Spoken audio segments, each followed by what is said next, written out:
السلام عليكم وأهلا وسهلا فيكم من جديد. يا رب تكونوا في أفضل حال. في درس اليوم بنشتغل على سكتشوب وبنتعلم معلومة مهمة جدا، وهي طريقة تحويل الجروبز الكومبوننت.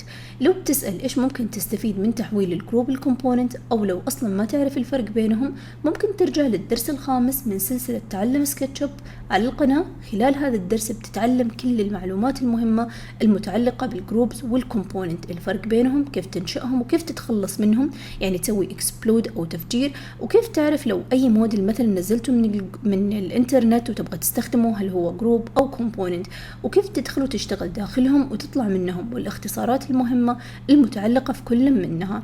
ظاهر لك الآن رابط الفيديو على الشاشة، وحطيت لك رابط السلسلة كاملة في الوصف. أول فيديو في الوصف بيكون هو الدرس الخامس وعنوانه Organization in SketchUp. بداية خلوني أقول لكم الفرق الأساسي بين الجروب والكومبوننتس في سكتشوب عشان الكل يستفيد من هذا الفيديو. الفرق ببساطة أن الجروب في سكتشوب لو أخذت كذا من نسخة من هذا الجروب، كل نسخة بيكون ما لها أي علاقة في باقي النسخ، يعني لما تحدث أي تغيير في واحدة من الجروب النسخ الثانية ما راح تتأثر بغض النظر عن نوع التغيير، سواء كان ماتيريال أو حجم أو حذف أو إضافة. أما الكومبوننت في العكس تماما، لما ناخذ منها كذا نسخة أي تعديل أو تغيير بتحدثه على واحدة منها بتتعدل على كل النسخ، يعني بيتطبق هذا التغيير على الباقي. فهذا هو الفرق الأساسي أو الجوهري بين الجروبز والكومبوننت. أما الآن خلونا ننتقل لسكتشوب ونعرف طريقة تحويل الجروبز الكومبوننت. الطريقة جدا سهلة وما راح تاخذ أي وقت. بنطبق مع بعض على هذا المشروع. عندنا بهذا المشروع درجين 3، وحابين لما نسوي تغيير على أي واحد منهم يحدث هذا التغيير على باقي الكومبوننتس.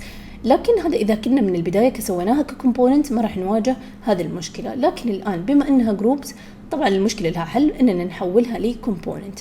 الآن مثلا خلونا بس ندخل على الجروب، مثلا نضغط عليه دبل كليك، وممكن نختارها كلها كذا، أو أننا نحدد مثلا على واحد من الفيسز ونختار select بالماوس رايت كليك ونختار all with the same materials، فحددها كلها.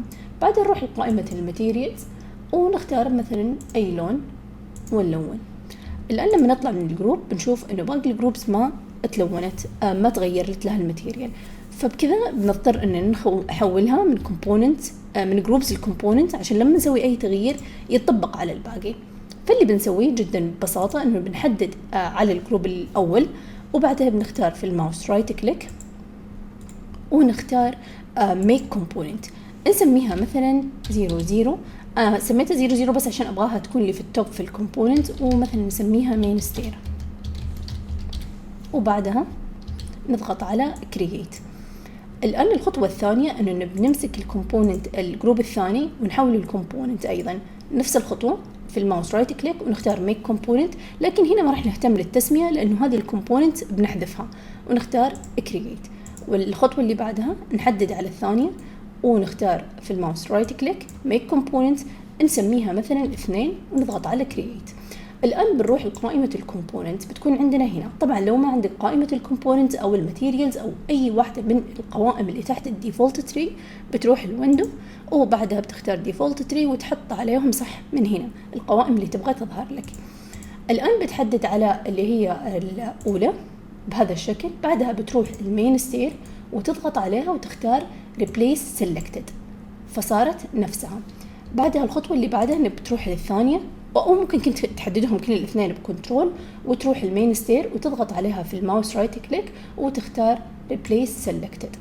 الآن لما ندخل على المين نضغط عليها ونغير الماتيريال، مثلا نروح الموديل نشوف الماتيريالز الموجودة، ومثلا نختار هذا الوود ونغيرها، أو نحدد عليها كاملة بهذا الشكل بحيث إنه يحدد الكل، وبعدها نختار الماتيريال ونستخدم البينت بوكيت بأننا نحط الماتيريال. الآن كلها تغيرت بنفس الوقت. طبعا الآن لو كان عندنا مثلا ويندوز كثيرة أو أشياء كثيرة وطبعا ما نبغى الموديل يكون ثقيل بالكومبوننت اللي أصلا ما استخدمناها، كل اللي بنسويه إنه نجي من هنا على هذا السهم نضغط عليه وبعدين نختار purged and used، فبيحذف أي شيء أنت مستخدمه. لو ضغطنا عليها بيحذف لنا الواحد والاثنين، فما تقلق من عدد الكومبوننت اللي عندك.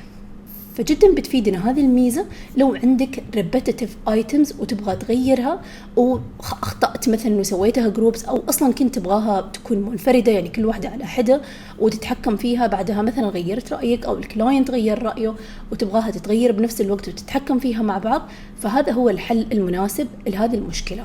والهنا نكون وصلنا لنهاية هذا الفيديو. أتمنى يكون استفدتوا والمعلومات سهلة وواضحة وبسيطة. لو عجبك الفيديو واستفدت منه وتحب تشوف فيديوهات مشابهة اشعرني بالضغط على زر اللايك، ولو تحب تتعلم أكثر عن التصميم وبرامج التصميم اشترك في القناة وفعل الجرس عشان يوصلك إشعار من يوتيوب وقت نزول محتوى جديد على القناة. بينزل فيديو جديد كل نهاية أسبوع. ولو عندك أي سؤال استفسار أو اقتراح لا تتردد ومشاركته بالتعليقات، وبرجع لك في أقرب وقت إن شاء الله. ولو بتسمعني لهذه اللحظة أحب أشكرك جزيل الشكر على المشاهدة وأتمنى لك كل التوفيق والسداد. نلتقي في فيديو الأسبوع القادم. في أمان الله.